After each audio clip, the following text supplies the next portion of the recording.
Alright, YouTube, the British have just come through with their voting on the Syrian matter, and they've decided not to intervene in Syria.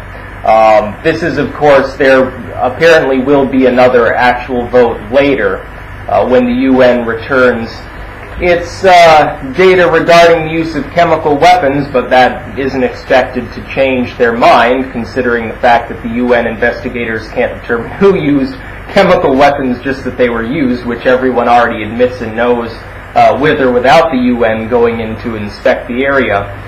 You saw the Prime Minister and the Deputy Prime Minister basically playing it up, saying, we've got a role to play, we've got to protect the civilians. It was basically the same as what Obama's been saying. Basically what Obama has been saying for the last week, and what then David Cameron and the Deputy Prime Minister were saying, is basically it's intolerable, it killed civilians, and it's up to the West to intervene and stop this. The problem with that being, if we look at history, we look at especially recent history in Iraq and Afghanistan, usually when the West gets involved in one of these countries, yes, it's able to take out whoever happens to be in charge, and it's able to suppress whoever happens to be fighting. That's not much of an issue when you land hundreds of thousands of people in a country, destroy all the infrastructure, and your technology is 50 years ahead of your opponents. Yes, you generally tend to keep a lid on things.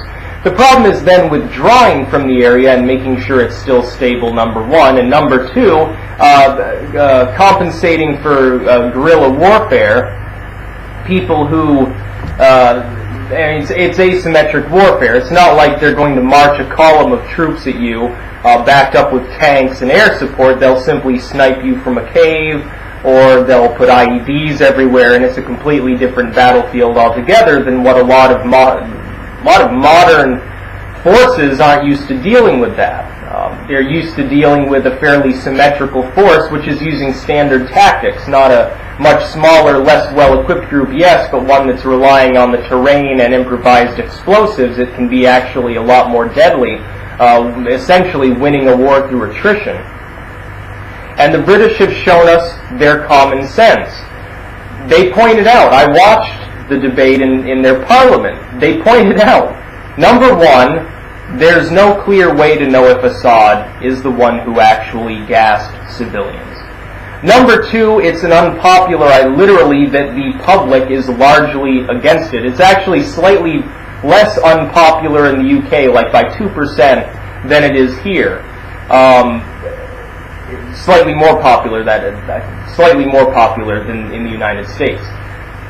And the people largely don't want to intervene in Syria. They don't care about the Syrian issue, or if they do care, they're faced with the challenge of how do you justify trying to save civilian lives by raining down missiles and bombing things, which is presumably going to take a much higher toll on the civilian population.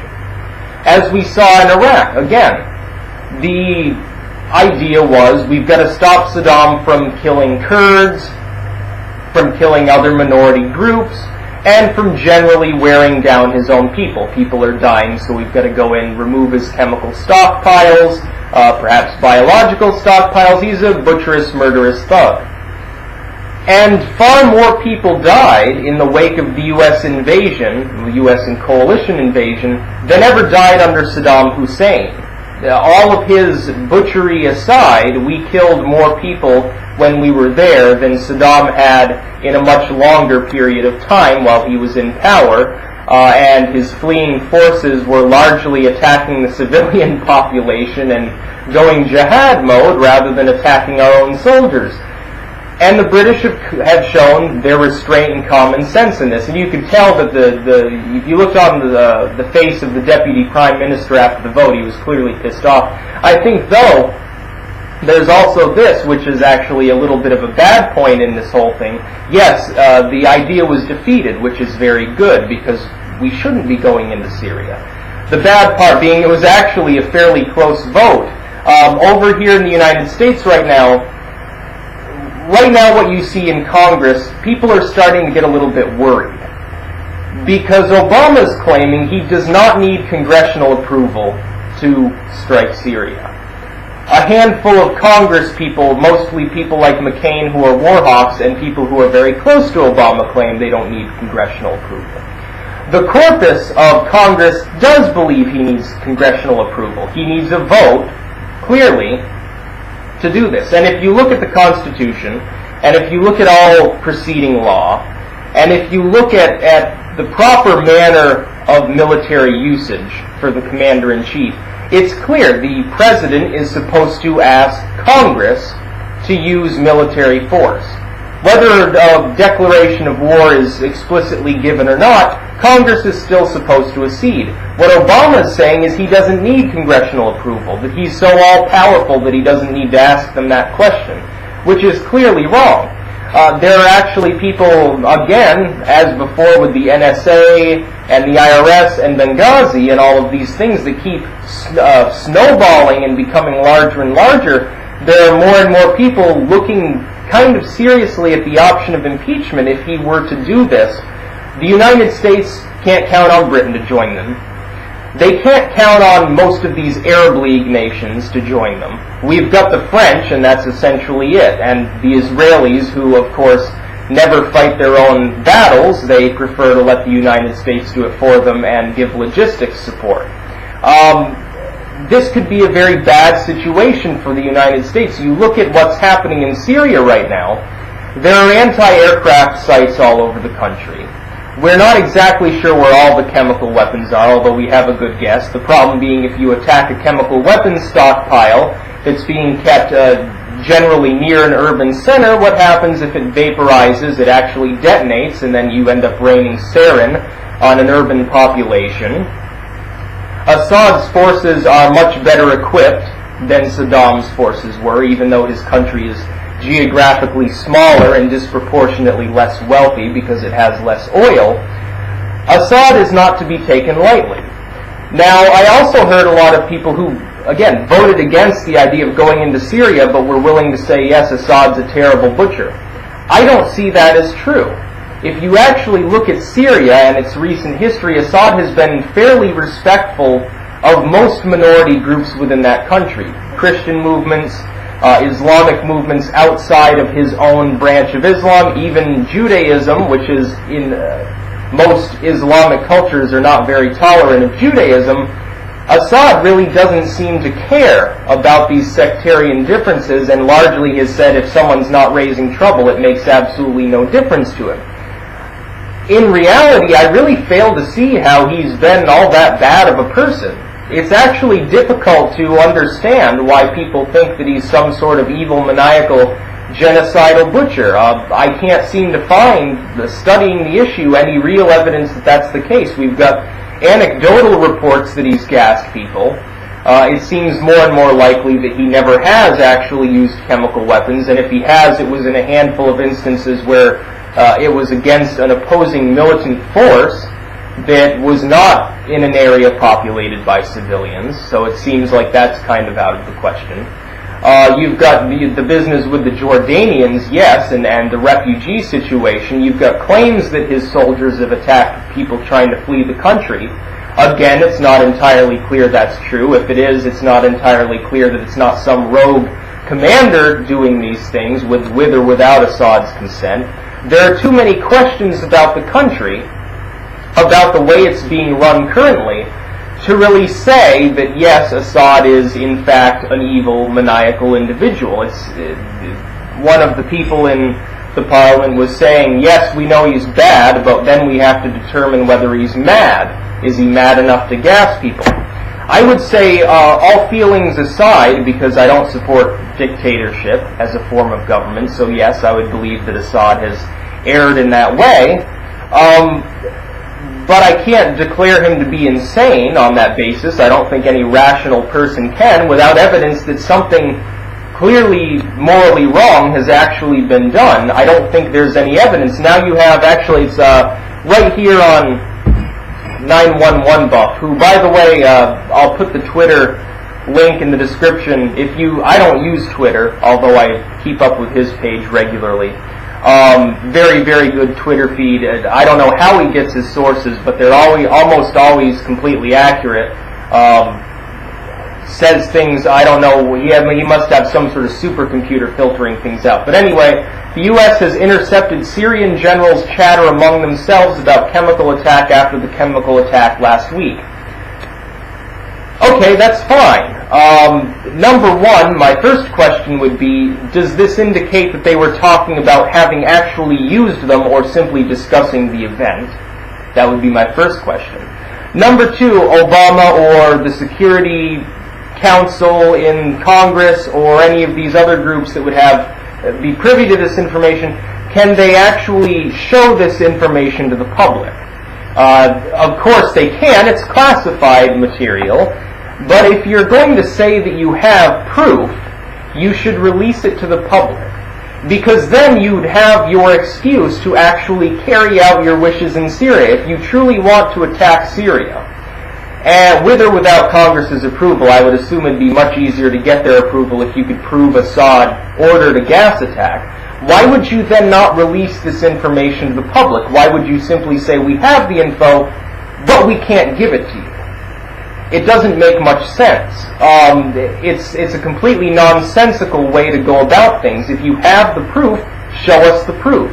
The approval for intervening in Syria would go up drastically overnight. Congress would probably accede, and you'd have your war, because it's clear that Obama, for some unknown reason, wants to become a little bit like George Bush and do Iraq 2.0.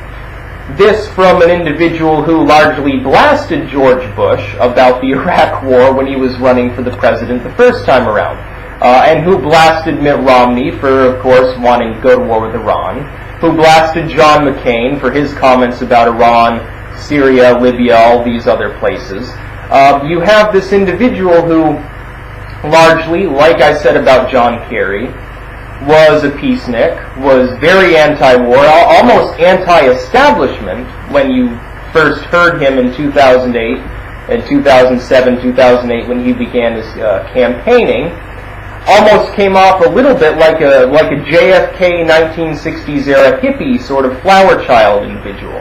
Now it doesn't appear to be that way. Now it appears to be more whether he's become deluded or disillusioned in some way, or he's being led around by other individuals. Of course, he's no longer strictly anti-war. Of course, we've been using drones in Yemen.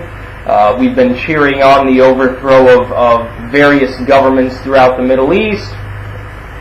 All of these things that are going on that don't seem very anti-war-like, which was the Obama that people voted for in the first place. But the British have shown us common sense in the face of fear-mongering. What this is fear-mongering. There was some statement made yesterday about gas might be used against the U.S. How is Assad possibly going to attack the United States unless we position ships or aircraft or troops in that region? He doesn't have any missiles that are capable of reaching this continent. He can't even reach the Europeans. His missiles are far too primitive. He's already locked in a civil war. What the hell is he going to do? Ship them over? Send his 2-frigate navy over here to attack our coastline? It's just not going to happen. Clearly, Assad, at this point, has the upper hand against the rebels, and somebody, and we can speculate who, doesn't like this fact, because they want Assad out of the way. The idea is that there are various interests in that region who didn't want him constructing a pipeline that runs from Syria through Iraq and Iran to the Indian Ocean. That's been put forward as the most likely reason, of course, with Israel and Saudi Arabia being the ones that primarily would be losers in that venture because they would have less control over that region's oil supply. There's also the idea, again, as I have said, of squeezing out Russia any way possible and attempting to surround it with sort of vassal states, little pawns which individually are not very powerful, but as a conglomerate control a great deal of the world's fuel supply, a great deal of trade between the Mediterranean and Atlantic regions and the Indian Ocean and Asia, as well as simply having small but fairly well-developed militaries positioned around Russia should some sort of war erupt. This seems to be the secondary reason that this is going on. But the British have put their foot down and said they don't want war. The American people have done that too. polls show that it's unpopular. Congress doesn't really like the idea. Only Obama really seems to think it's a good... Obama, McCain, and a handful of people close to them are the only people in this entire country advocating going into Syria in any way, shape, or form, whether that's running aircraft and bombing sites, firing cruise missiles, landing troops, even giving aid to the FSA is a fairly unpopular notion.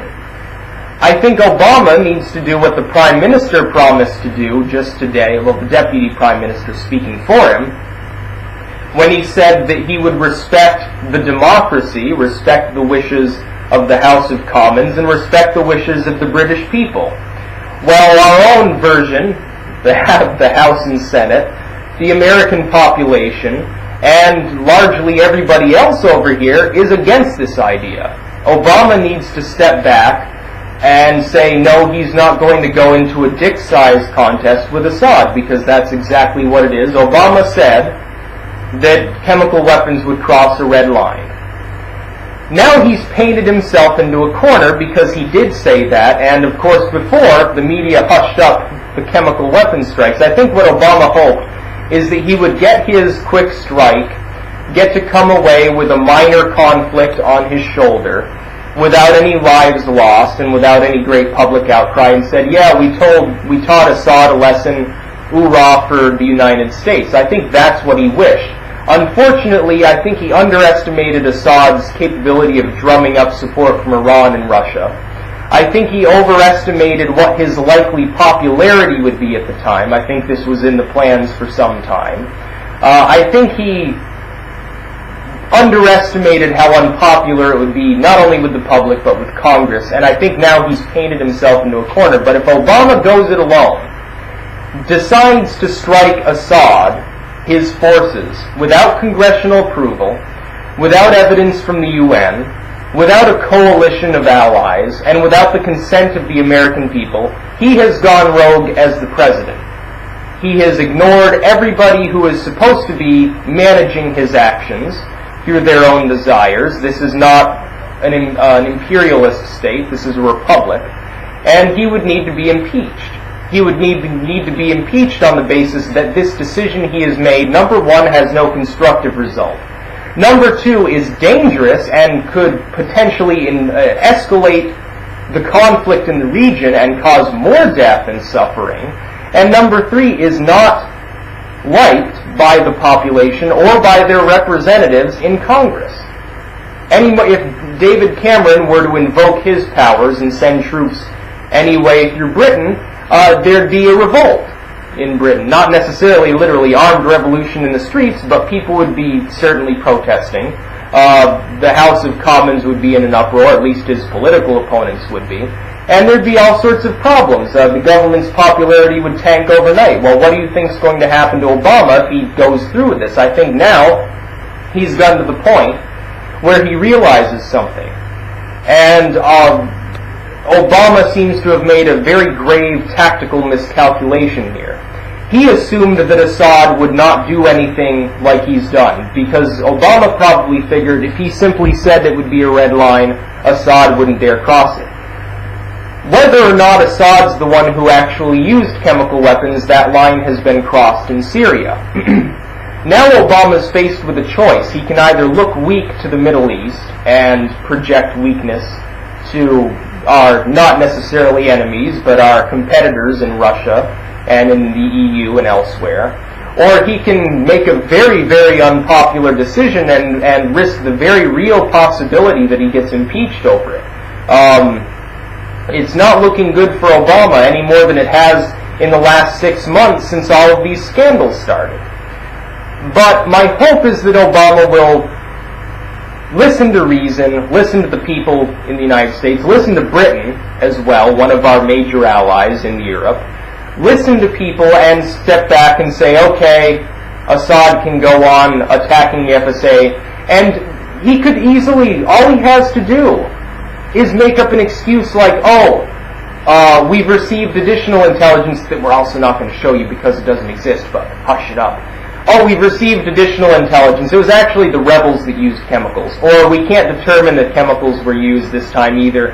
I was misled by the intelligence community. The president can always say that. I was misled by the intelligence community. Bush did that with Iraq. Oh, I was misled. They told me that there were WMDs over there. Do that. If Obama does that, he'll be fine. It'll be clear that he's lying, but it's a way out of the situation. It's a way out of having to either attack Assad or look weak. He can always do that. And he can always get the Israelis, who are directly under his thumb, to, feed him some information that's been doctored about how the FSA might have been the ones who did it. That would be a much smarter option than either of the other two options for him.